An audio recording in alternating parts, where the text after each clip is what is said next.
we participate in the Trauma Quality Improvement Program, which is a national benchmarking program that compares us to similar trauma centers across the country. In the fall of 2016, we received a report that showed that we were about in the 80th percentile for ventilator-associated pneumonia in adult trauma patients. Maybe they were going to work and got hit by a car. Healthy people, and something like a pneumonia can really impact you and even cause death. And they expect for us to save their life, and that's what we want to do, and that's what we try our best to do.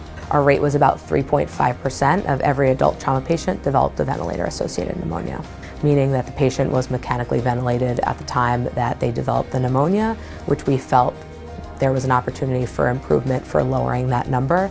So we all sat down with the trauma program, myself, Sally Jacko, the trauma program manager, and our trauma medical director to discuss what we could do as a group.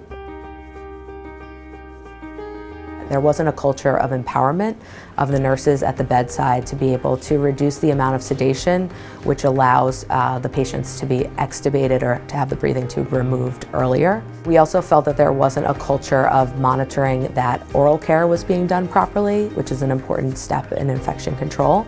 So we wanted to think of a process to streamline these basic maneuvers and make them part of standard practice. So we developed basically a very simple pen and paper checklist with 4 major criteria that we wanted to be done every day on every single ventilated patient. After about 1 month, we had increased our compliance to 100%, and then we sustained it for the rest of the 6-month period. We were all willing. And once you have that willingness, you can get anything done. Teamwork. Further continued to see that change in the fall of 2018. Our rate was down to 0.5% for a decrease of 3% overall. I think that the simplicity of the project is really what made it so successful.